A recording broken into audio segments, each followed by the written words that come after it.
Let's talk about the evil credit default swaps, these CDSs, complicated financial instruments that a lot of people are saying are at the very heart of the problems at AIG and many of the financials. Joining us now is Jamie Colley. He is founder of Idx Capital, who deals in credit default swaps. Jamie, you know, it's sort of like the tie's perfect. Yeah, right. It's sort of naked. Last week's enemy was the naked short sellers. Yes. This week's is the credit default swaps. First of all, what are credit default swaps, and why are they necessary for clearing purposes in our markets? Well, a credit default swap is quite straightforward. It's an insurance contract where a buyer can go out there and buy default protection on a corporate entity, say GM Corp. So you can go out there and buy default protection on GM. If it insurance is the best way to refer to it. That's exactly right.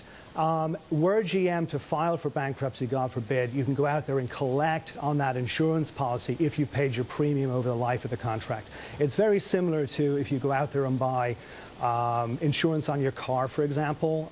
You get into a fender bender, you've bought your insurance, you paid your premium, you call the insurance company, you say, look, I'm going to pay my deductible and I need you to make good on the rest. So that's really the core, simplest way to describe what a credit default swap is. What happened with them? How did they rot? And how are they related to all that has happened to AIG in the past couple of days? AIG, quite simply, has been a net seller of default protection to the street and on a global basis to a number of financial institutions. To put it into one number, from what I understand, they're a net seller of about $440 billion worth of default protection. If you were a buyer of default protection from AIG and you went and were they to have filed for bankruptcy, you would have been unable to collect on that default protection. So if you'd gone out and bought protection on GM from AIG and said, make me good in the event of a bankruptcy with this. And there was no other reinsurer that could have backed up if they had defaulted. That's exactly right. So it would have spread virally through the marketplace, and the Fed yesterday drew a line in the sand to say, look, this far, no further. This is where we draw the line on where it's too big to fail. AIG is not the only game in town as far as credit default swaps.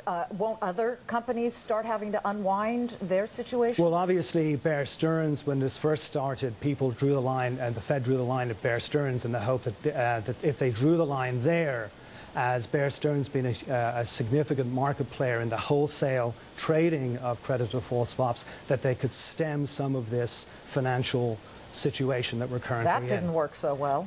And then people thought that Lehman was going to be the backstop, and the Fed had to send a message there. And now last night they reversed on that message and they said, hey, we've got to stop here. AIG is far too important.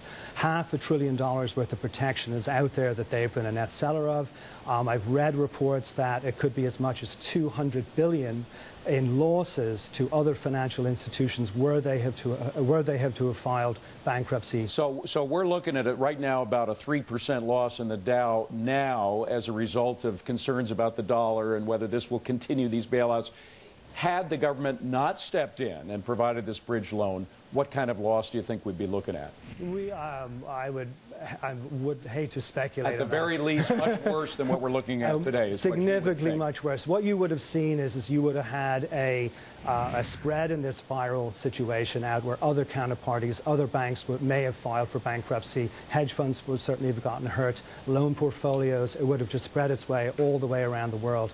AIG does business, I believe, in over 150 to 200 countries. It would have had a massive impact globally. Jamie Colley, thank you for clarifying that. I think a lot of people have been confused as to why AIG is so important to the world, but thank you for clarifying it. Thanks for having me on Jamie. your show. Appreciate it.